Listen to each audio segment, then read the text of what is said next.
Y si todo lo que damos por sentado sobre la historia antigua estuviera roto por culpa de una sola palabra griega, mal deletreada.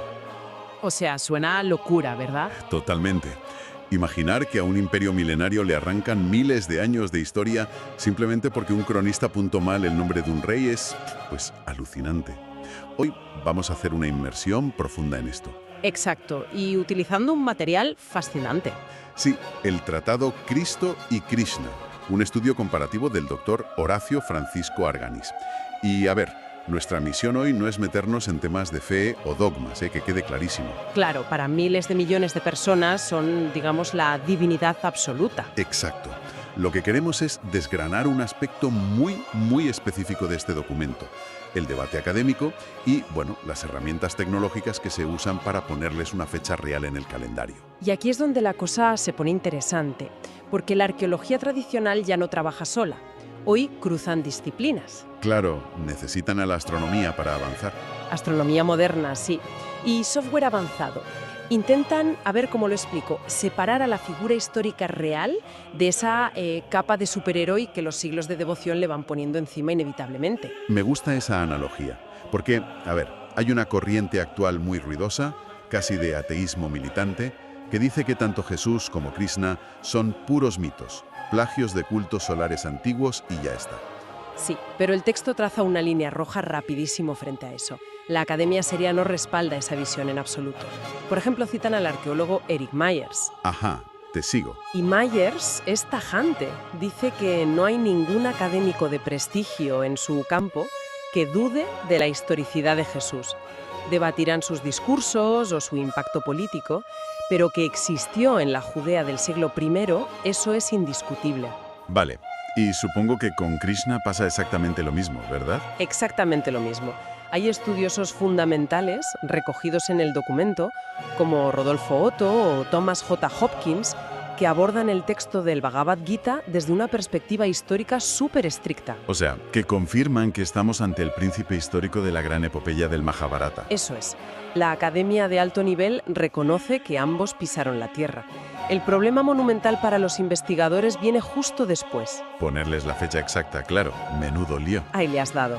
Y la datación de Cristo es el ejemplo perfecto de lo complicadísimo que es este proceso. A ver, es que marca el inicio de nuestra era. ¿Cómo lo fijan exactamente los historiadores? Pues no basta con mirar los registros romanos.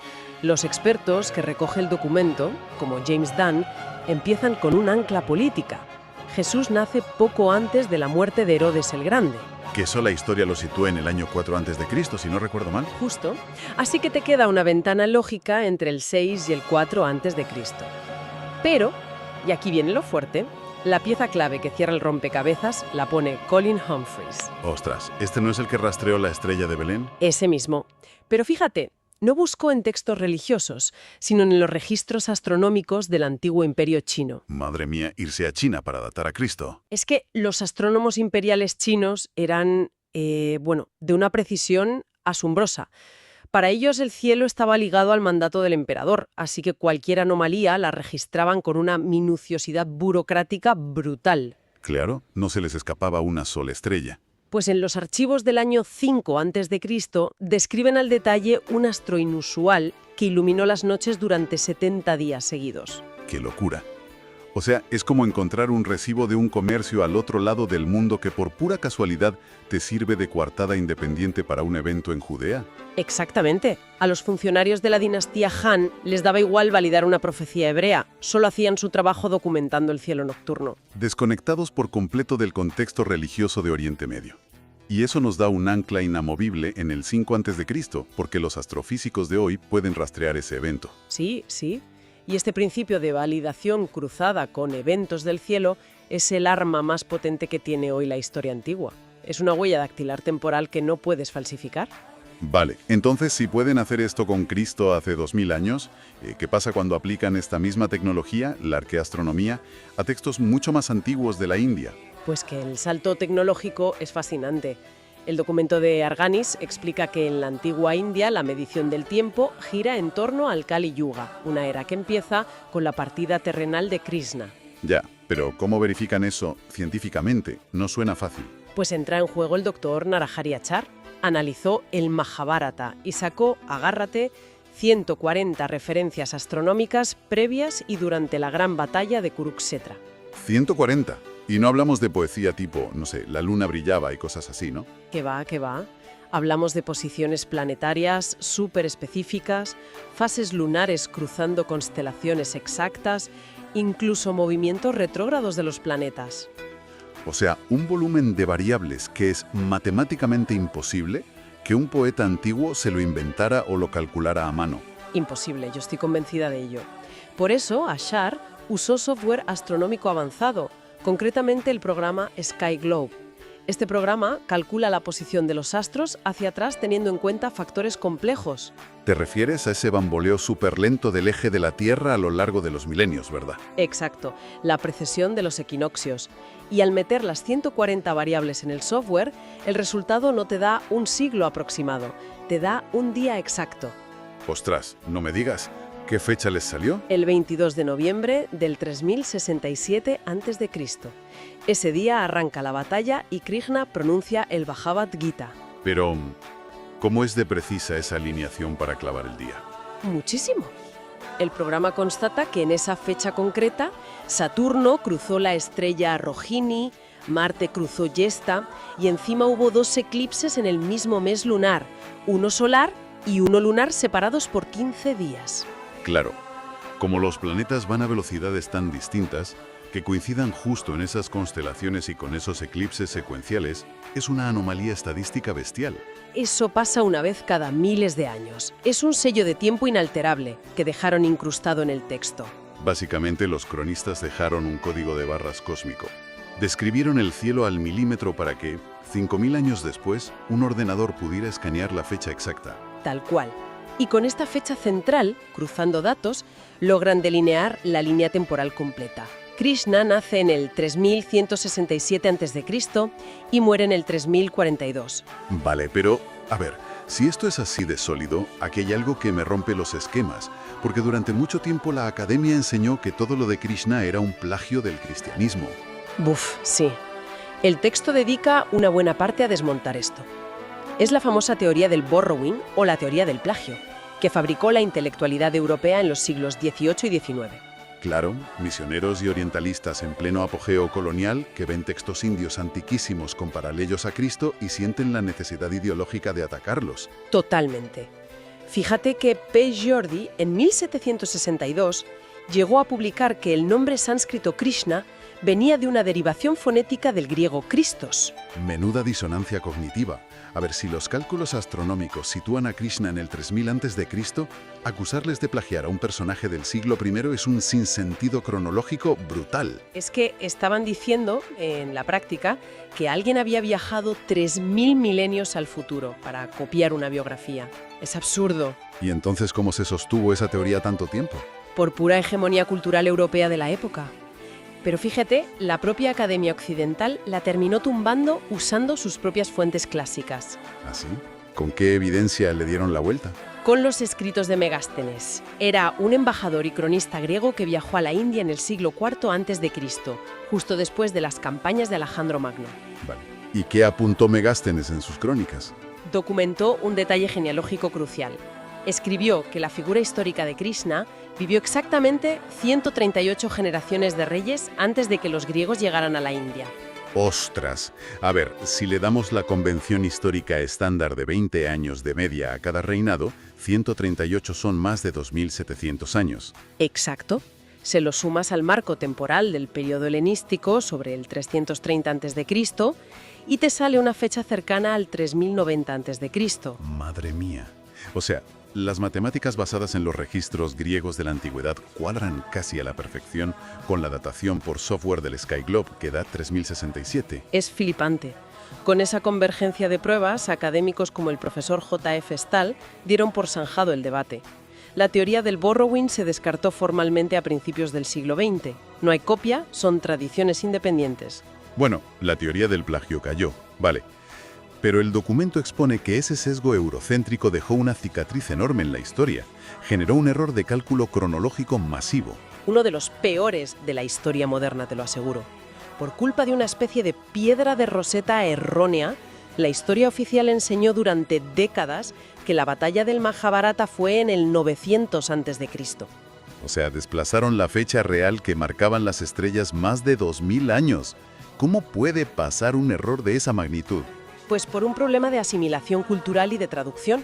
Megástenes mencionó haber convivido en la corte de un rey indio al que llamó, helenizando el nombre, Sandrakutus. Ya veo por dónde vas. Continúa. Y los historiadores occidentales del siglo XIX, buscando sincronizar las cronologías, decidieron que Sandrakutus era la traducción fonética de Chandragupta Maurya. Solo porque sonaba parecido a sus oídos europeos. Adelantaron toda la línea temporal de la India drásticamente, para que encajara en el siglo IV a.C.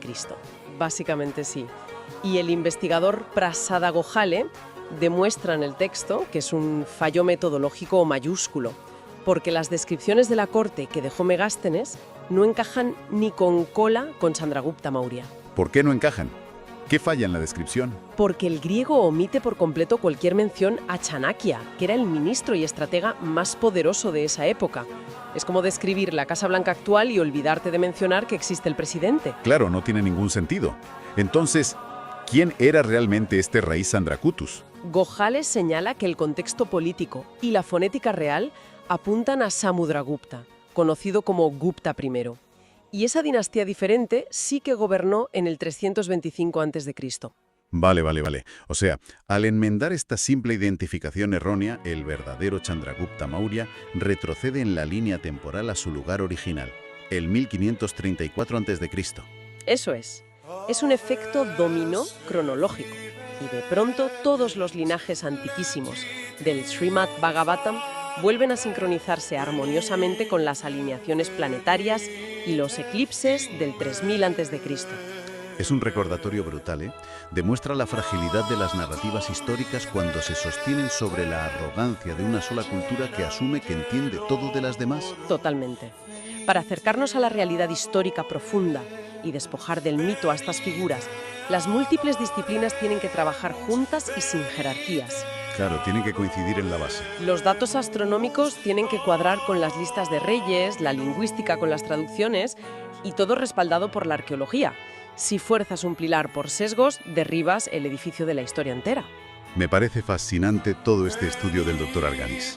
Hemos visto cómo para entender nuestro pasado moderno hemos tenido que unir los registros burocráticos chinos, alineaciones planetarias procesadas por ordenador y hasta diseccionar una palabra griega mal transcrita. Exacto.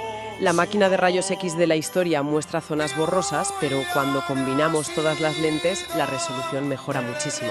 Totalmente. Y me gustaría dejar una reflexión final en el aire para quien nos escucha.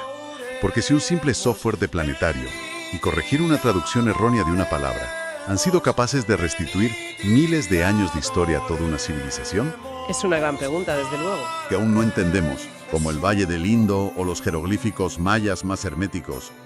¿Cuántas otras cronologías oficiales que hoy damos por verdades absolutas van a resquebrajarse por completo delante de nuestros ojos? Da que pensar, sin duda. Pues sí, la historia oficial no está escrita en piedra, es más bien un código en constante actualización.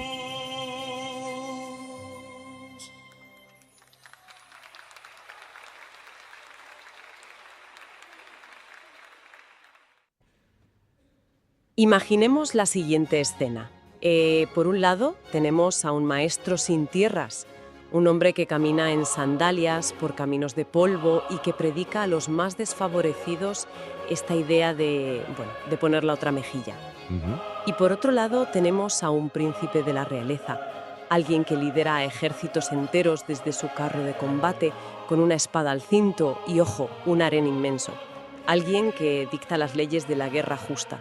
Claro, son dos mundos que parecen no tener absolutamente nada en común. Nada, o sea, es que son opuestos. Y sin embargo, estamos hablando de las dos figuras que, literalmente, han dictado el ritmo de toda la civilización humana. Totalmente. Son dos individuos gigantescos, vaya. Llevan sobre sus hombros la cosmovisión de miles de millones de personas hoy en día. A ver, por un lado tenemos a Cristo, la figura central para más de 2.700 millones de cristianos. Ya. Y por otro lado está Krishna, que es la deidad suprema para más de 1.700 millones de hinduistas. Es que es brutal porque hasta dividieron la medición del propio tejido del tiempo. O sea, si miramos un calendario de pared en Occidente, contamos los años desde el nacimiento de uno. Exacto. Pero claro, si analizamos los complejos ciclos astronómicos de la India, su era actual, el famoso periodo del Kali Yuga, arranca en el momento exacto en el que el otro dejó su cuerpo físico. Y por eso este análisis a fondo es tan especial. Sí, hoy vamos a sumergirnos en un estudio exhaustivo, un trabajo académico del doctor Horacio Francisco Arganis, que lo que hace es poner a estas dos grandes luminarias frente a frente. Eso es. Y además lo hace desde una perspectiva puramente analítica. Quiero dejar esto clarísimo para quienes nos escuchan, ¿eh? Aquí no vamos a debatir si son personajes históricos o deidades literales. No va de eso. No, ¿qué va? El texto de Arganis rastrea los datos, se mete en los textos antiguos y mira las implicaciones sociales para ver cómo el choque de estas dos filosofías ha moldeado los valores del mundo moderno. Que no es poco. Pues, a ver, para entender lo que enseñaban sobre el alma o la salvación, yo creo que primero hay que mirar dónde tenían los pies puestos, ¿no? Sus roles sociales. Claro, el contexto. Porque la brecha es sencillamente abismal. La historia nos presenta a Cristo calificado históricamente como un rabino itinerante, un hombre soltero, viviendo en los márgenes de una superpotencia militar y superopresiva como era el Imperio Romano. Su influencia no venía de firmar leyes en un senado, ni de comandar tropas. Venía de hablar en parábolas en la plaza de los pueblos. Es que era, a efectos prácticos, un disidente del poder establecido. Una figura de austeridad radical que operaba completamente fuera de las instituciones de su tiempo. Total. Su autoridad emanaba de la pobreza material, de una conexión directa con lo divino, no de estar sentado en un trono. Pero luego, claro, cruzamos el mapa, nos vamos a la tradición védica y el contraste es brutal. Nos encontramos con Krishna y aquí estamos hablando de un líder de la clase militar, los Kshatriya. Sí, la casta guerrera. Eso es. El texto lo compara con reyes constructores de naciones, como David o Salomón. O incluso con los caballeros medievales europeos. No es un maestro que huye de la política, para nada. Es un estadista supremo que empuña armas para establecer el Dharma, el orden moral, aplastando tiranos directamente. Ya. Para entender la diferencia es como si comparamos a un activista de barrio que reparte panfletos y duerme en el suelo, pues con un general de 5 estrellas que, además, es el presidente del gobierno. Tal cual. Aquí es donde la cosa se pone realmente interesante, porque ese poder conllevaba unas dinámicas cortesanas que a la mentalidad occidental de hoy le pueden chocar muchísimo. Ya lo creo. El estudio destaca un episodio clave, y es que Krishna tenía un harén. Espera, frena un momento. ¿Un harén? ¿Un harén de miles de mujeres para una figura divina? Sí. O sea, yo sé que la historia antigua es complicada y hay que verla con perspectiva, pero esto suena terrible para los estándares modernos. El estudio habla de 16.100 princesas, nada menos. Ya, suena a locura. Pero lo fascinante aquí es que debemos entender el mecanismo social de la época. El contexto histórico detrás de este harén es lo que define su papel como legislador y protector, y no como un monarca hedonista. A ver, explícame eso. Pues el texto relata cómo un tirano, un tal Bauma, había secuestrado a todas esas princesas de diferentes reinos. Entonces Krishna organiza una campaña militar, derrota a Bauma y las libera. Vale, hasta aquí la típica historia del héroe, ¿no? Exacto, pero el verdadero problema en la estricta sociedad védica empieza justo después de la liberación.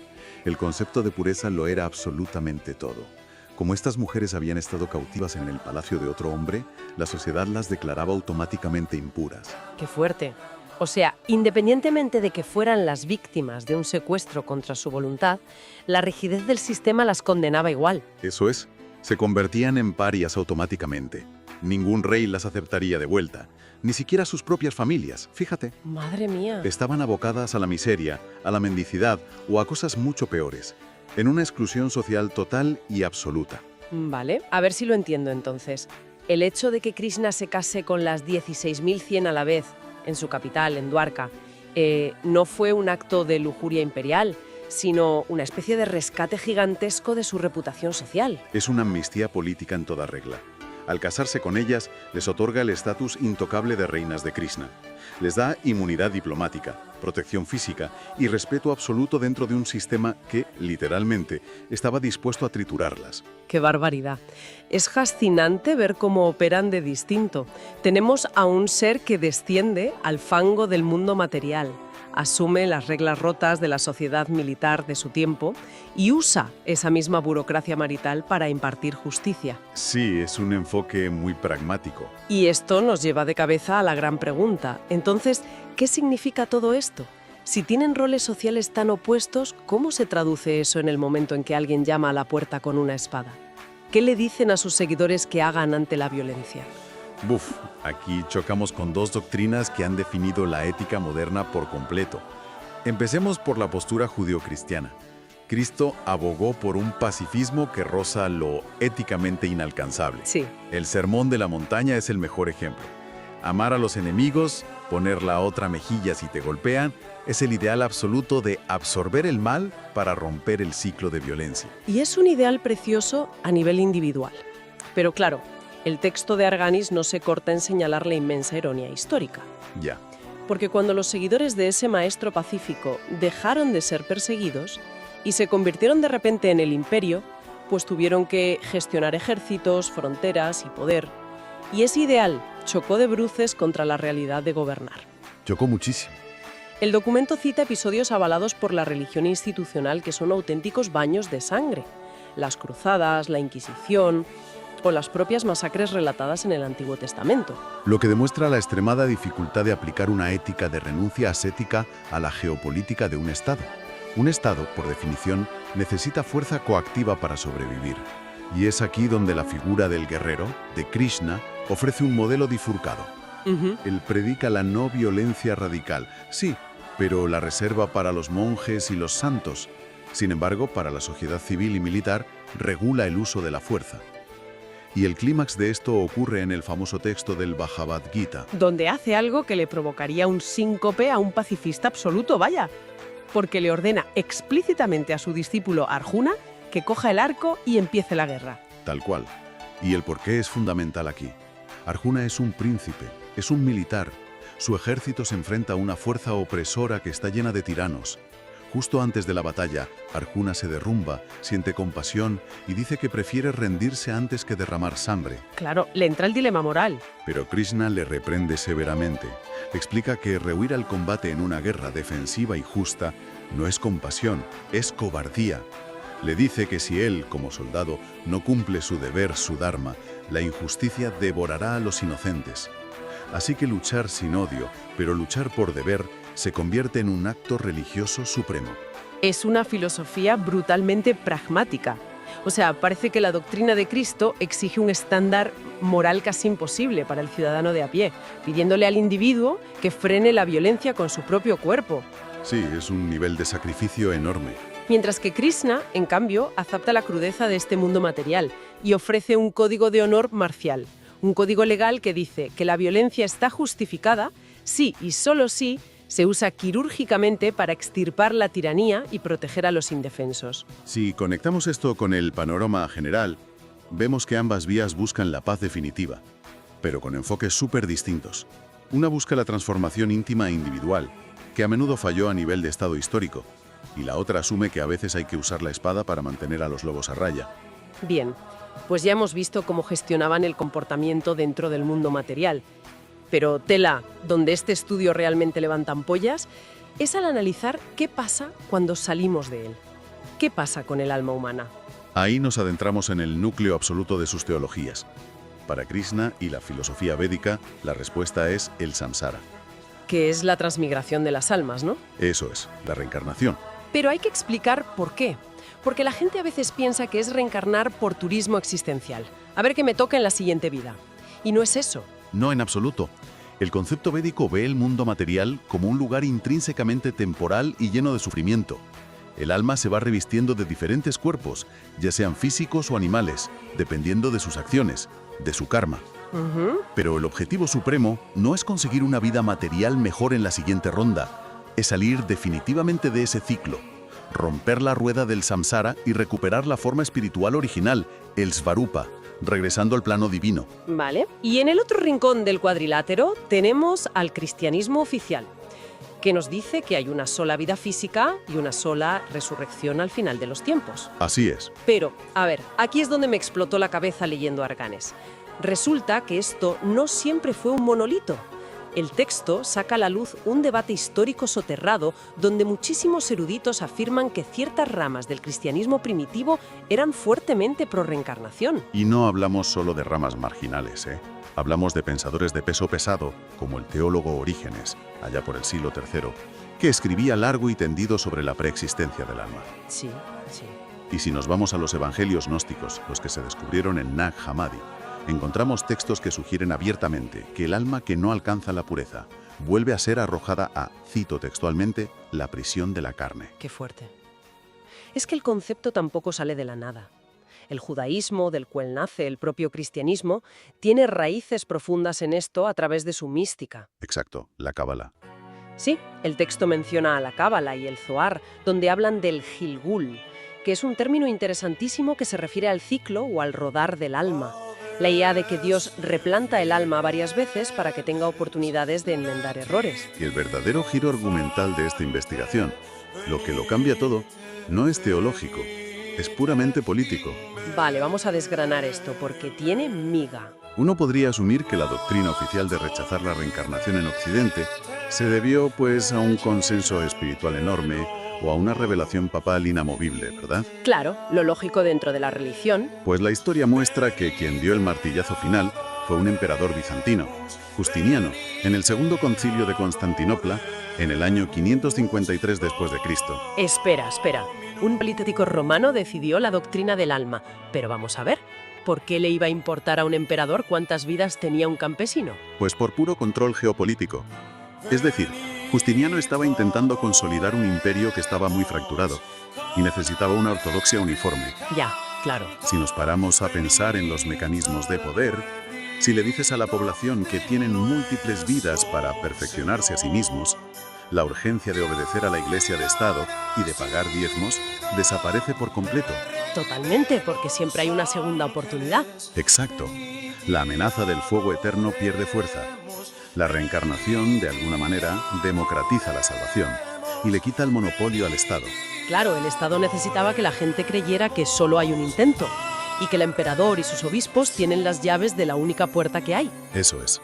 Según el estudio, Justiniano declaró la preexistencia del alma como herejía y el proceso fue sangriento.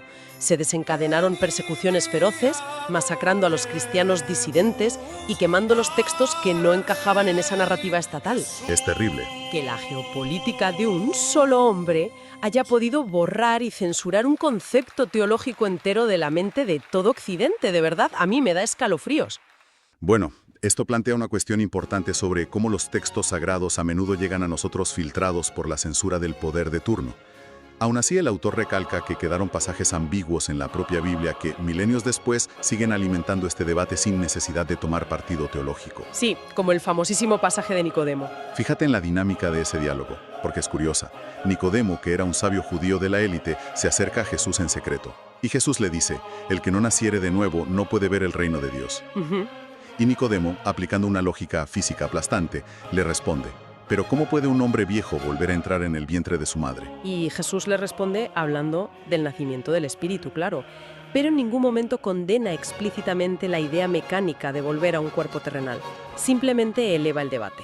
O también tenemos el momento en que los discípulos le preguntan a Jesús sobre la antigua profecía de que el profeta Elías debe volver antes del fin del mundo. Ah, cierto. Y Jesús les contesta, Elías ya vino y no lo reconocieron. Y se refería claramente a Juan el Bautista, que acababa de ser decapitado. Es decir, describe a un profeta del Antiguo Testamento regresando en el cuerpo material de una figura contemporánea. Da muchísimo que pensar sobre qué nos ha llegado y qué se quedó por el camino censurado. Pero bueno, dejando a un lado cómo viaja el alma de los mortales, es obligado mirar cómo estas dos figuras inmensas terminaron su propio paso por la tierra. Sí, su desenlace. Y el legado apocalíptico que dejaron.